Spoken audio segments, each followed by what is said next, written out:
first. All right, assalamu alaikum. This is the KIK representing the POBUMS Society. I'm with my man Chris Caneil Oliver, but he went a little Hollywood. Now he just go by Caneil Oliver. But we're gonna talk to him. This is my good friend, so we're gonna talk to him about his movie roles, about his commercials, about him being an MC back in the day, and how that ties in and stuff. So the first thing I want to ask you, all right, like you used to do plays, right? Yeah. So how many plays did you do in let's see, what was the preparation for doing like your plays up in Chicago? Well, I started off in theater. Okay. I started off in theater.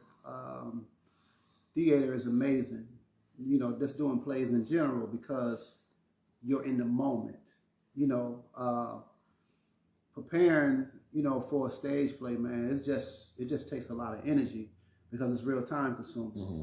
You know, you will, you know, rehearse for months, 2 or 3 months to do a show for one night or to do to do 2 shows, you know, that weekend.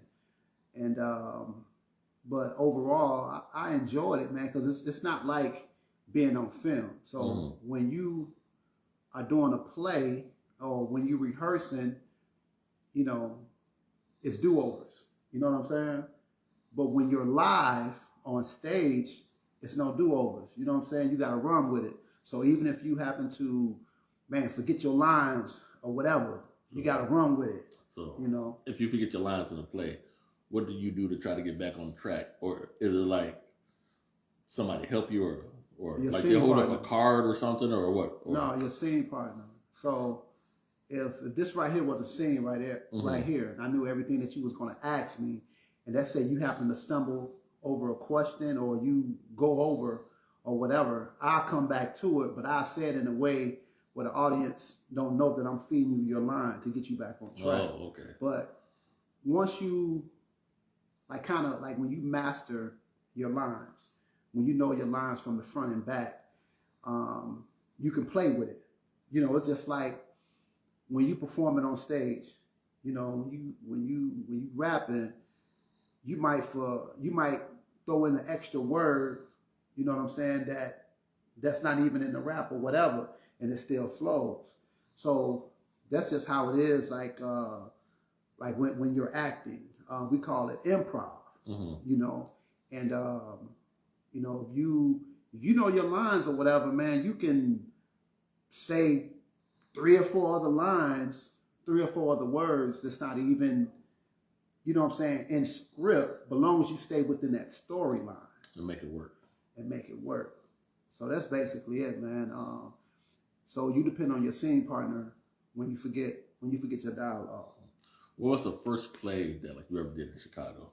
Man, the first play I did was with my boy James Mack, because I started off opening up for these stage plays. Oh, doing poetry. Doing poetry. Okay. So James said, "Hey, man, I want you to open up for this play. It's about AIDS and everything, and if you want, I got a role for you." So he gave me my first opportunity. I'm just like, "Man, you gonna give me a role?" He's just like, "Yeah." And so with theater, I learned the basics of acting. Okay. And basically stage presence, which I already had because of, you know what I'm saying, my MC background, you know, being a rapper. Stage presence, learning to project, you know, in the audience. You got an audience here, in the middle, and over there. So positioning, you know, meaning standing in a place on stage where I'm whole, where everybody can see me in the audience. They can see me, they can see me, and they can see me, and not turning my back. Because if you turn your back to the audience, they ain't seeing them but your back, and they ain't hearing your words. Okay. You know what I'm saying? So that's the basics of acting. That's the basics of theater. And man, it started from there. It went from there to me doing more stage plays, because the more plays I did, the more I learned, especially being around the people that I was around. Went from doing community theater to now I'm going to school for acting. So going to school, it taught me how to think outside of the box. it taught me how to tell a story with my body without using words. Now let me ask you this: was it hard to remember your lines for the play? 'Cause I know play is like you got to read a lot of lines. Like, is it hard to remember? No, just because of my background, you know, as an MC. Mm-hmm. So, Gotcha. you know, like back in the day, you know, when I was rapping, you know, for us, you know, freestyling or just writing raps and rehearsing the raps in our mind while we were writing them or while we were saying them. Mm-hmm. So learning lines ain't nothing for me. That's easy because now it's like a play. I mean, the words is totally different because, you know, in the rap, you know, we constantly, Right. you know, rhyming, but a script is just dialogue. But it's a mind exercise because I'm so used to mastering my lines and being able to learn it and saying it how I want to say it and being comfortable. So it's none. Let me ask you this: how did you transition from doing plays to doing movies? Now, did you start doing commercials first or movie roles first, or like was it like both at the same time? You know, it was movies first. It was movies first.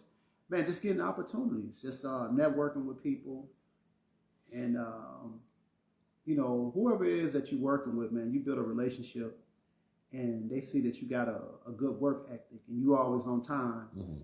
and you bring in, you know, 100%, you know, to that character. You giving them what they want in this character. You going above and beyond, you know, as far as, you know, building this character, and also coming to the table with more creative ideas. You know what I'm saying?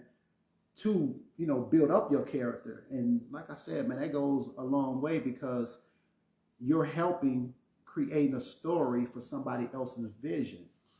Were there any roles you played that you really didn't like the role, but like you still played it anyway because like you had the opportunity like to play it? Yeah. I had to play a kid. I'm a grown ass man, a grown ass man. I had to act.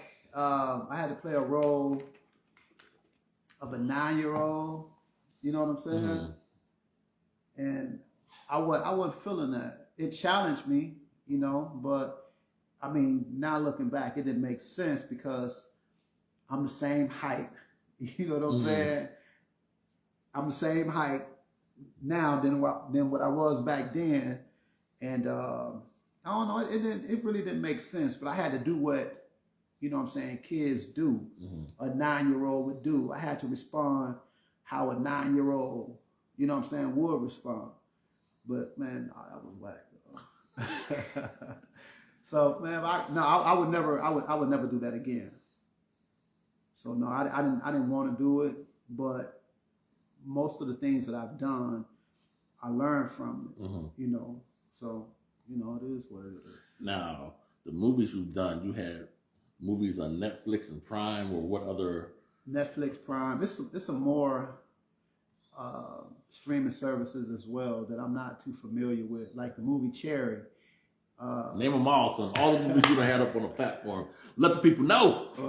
Cherry is on Amazon Prime. It's on probably like 3 or 4 other streaming outlets. The number one movie, my movies is Humanity Without a Home, where I'm the lead actor, you know, in that production. Shout out to A1 Quality Media. That's on Amazon Prime as well. So we got over 50,000 streams on that. Also, Decisions, produced again by A1 Quality Media. That was on Amazon. So I think it's like maybe 2 or 3 seasons of that. But I had one full season. And what else I got? I got a movie on YouTube. We got over 1 million views on YouTube. Bound, the Chicago Story. Now that was dope because I played a D-boy. You know what I'm saying? I had a trap house and everything. And what was so dope about that movie, it was all improv. So the writers and the directors were some young dudes. They were still in high school. Mm-hmm. And this movie, it was supposed to be a short film. and they just kept going over and over, you know what I'm saying, the time and everything.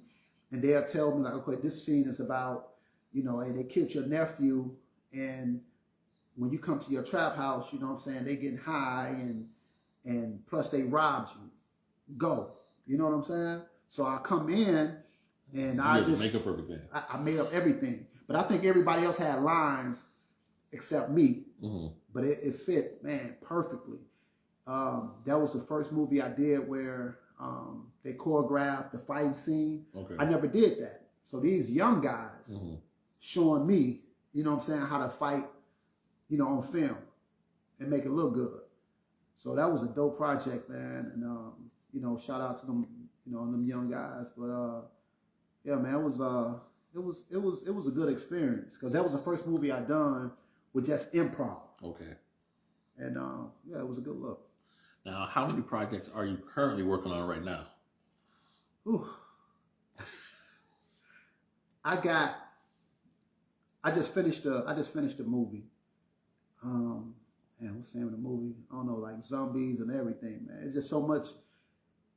Like I do something, then I got something else going on, and sometimes I forget certain things. That was I forgot that. Oh my God, I shot that movie in December. So you got zombies, and we going through the Holocaust and everything. Man, I forgot the name of it. What's the other projects you're working on besides that one? Well, right now I'm doing a lot of auditioning. Okay. That's what I'm doing right now. I'm doing a lot of auditions. So since the year started, talk about that process about the auditions now. Now, do you always get called back, or you call them, or like you have to do it more than one time, or like you just do it once? And no, it ain't. Well, first of all, it ain't no calling them. You know, your agency will submit you if you got an agency. And to every actor out there that's watching this, there's 2 sites that you all can go on, and everything that the agencies get, what they see, you can get and see as well. It's casting networks. Sign up, get a subscription for that, and it's also Actors Access. Now, both of those sites are free, but you can sign up on both and pay maybe $25 a month. So that's what I do. So majority of the stuff I get on my own. But what these agents, what Casting Network, what they do, they give you an option if you want to involve your agency or not. So my agency, if I involve them, they get like 20% of what I do. And I mean, I'm really not feeling that because I'm doing all the work, you know. As far as,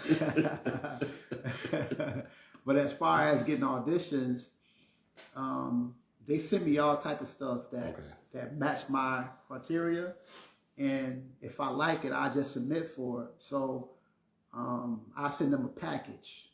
You know, when I say package, that's like my headshots. So you got a commercial headshot, you got a theatrical headshot. Okay. A commercial headshot is when you're smiling. A theatrical headshot is like, you know, just a straight look on your face. So along with that, my acting reel is inside this packet as well. And that just showcased some of the films and plays that I've done. So maybe 2 minutes. Then it's my resume with all the movies and stage plays that I've done. And I just send that in. And basically, man, it's just like, it's a waiting game. You never know if you're going to get selected, you know, to do an audition or not. You don't know if they're going to call you. They don't they don't call you and say, well, you did a good job, thank you. It's nothing like that. You ain't finna get a letter in the mail saying that it's like yes or no. You know, it's just no. If you don't hear from them, that's it. That's basically it, man. And really, being an actor, you got to have tough skin because it's a lot of rejection, and I'm not used to that because, you know, having a music background, being in the talent shows like we were, and always placing. You know, if it wasn't first, it was second, or it was third. Then making the transition from a rapper to being a poet, just always being involved with no problem. But acting is it's a whole nother different game because you never know what they're looking for. You never know how many people are you up against for this one role.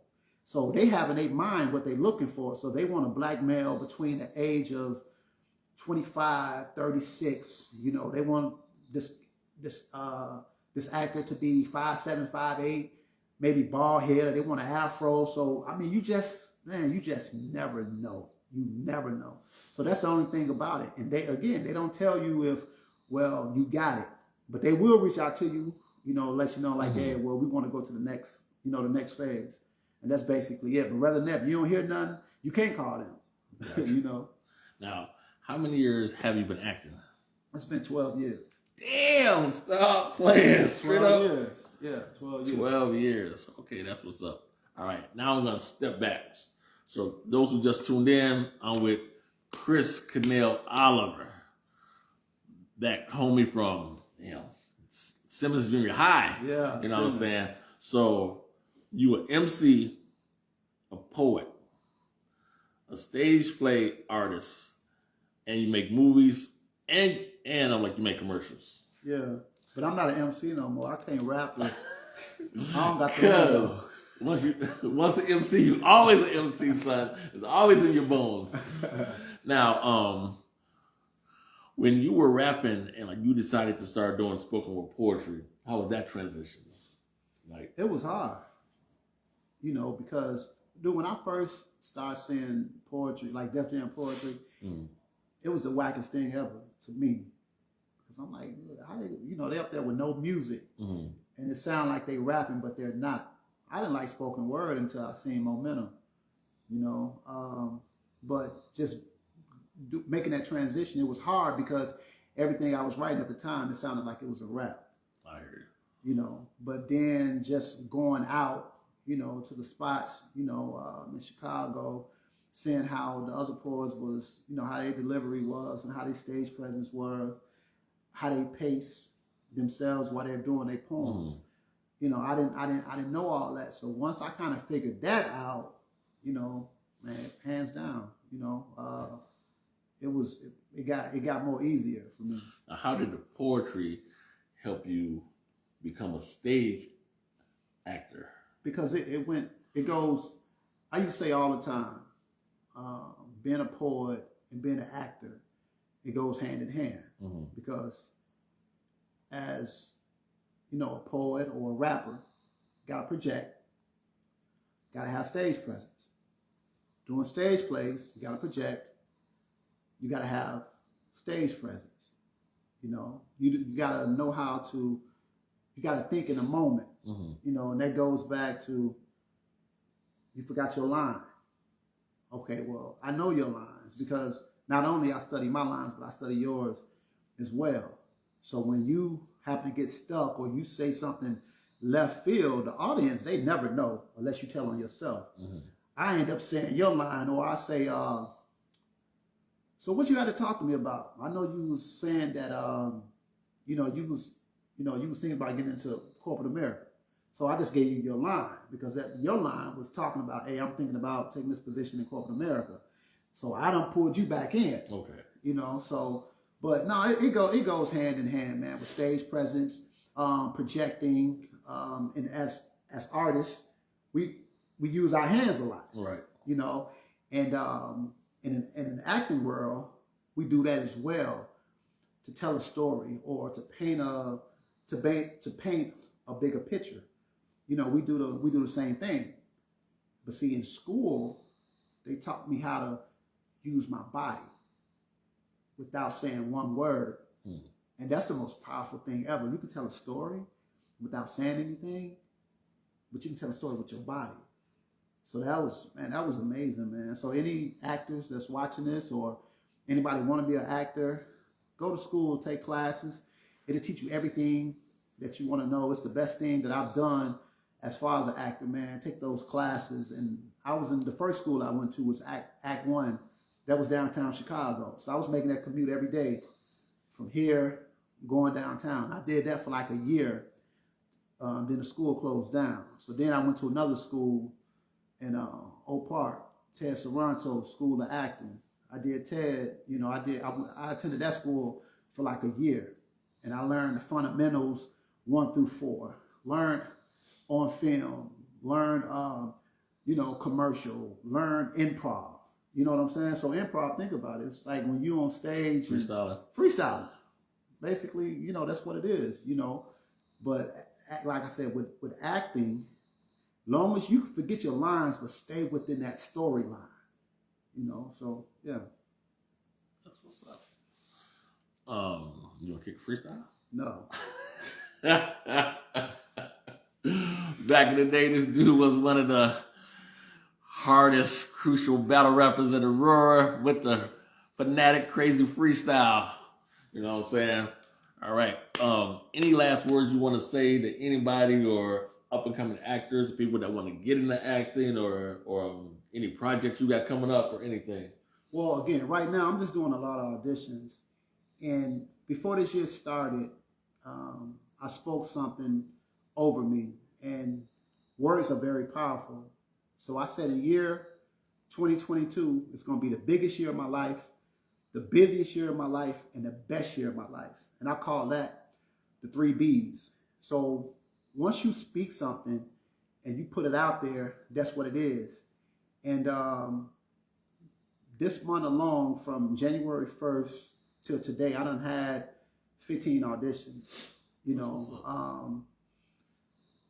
I never had so many auditions in 1 month in 12 years. So I know this year is going to be busy. So now I'm just waiting. I got 2 auditions that's due tomorrow, and I got an audition that's due on Tuesday. So this for movies like that I'm be shooting in Atlanta, movies in Mississippi, projects in New York, New Jersey, and I was able to do the crime show. Man, what was that? What's in that crime show? It's on the ID channel.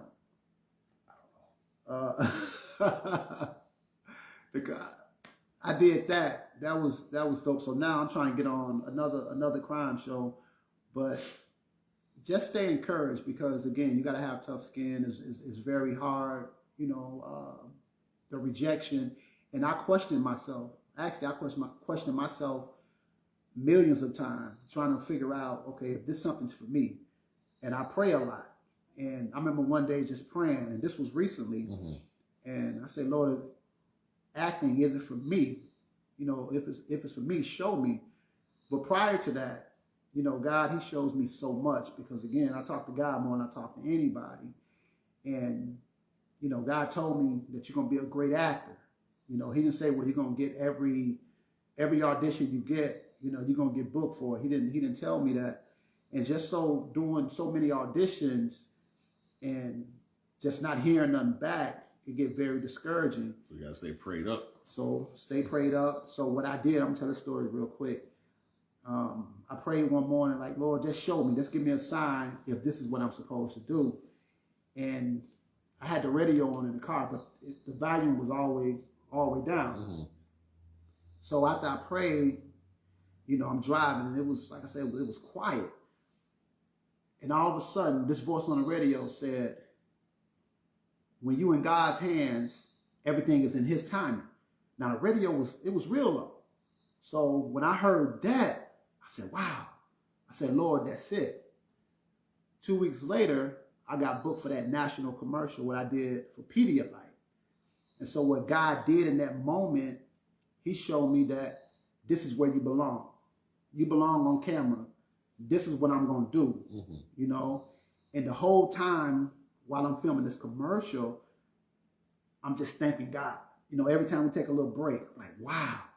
And, the directors and everything, oh, great job, Caneil, great job, Caneil. And I felt like I belonged there. They closed down a whole street. This was basically just about me.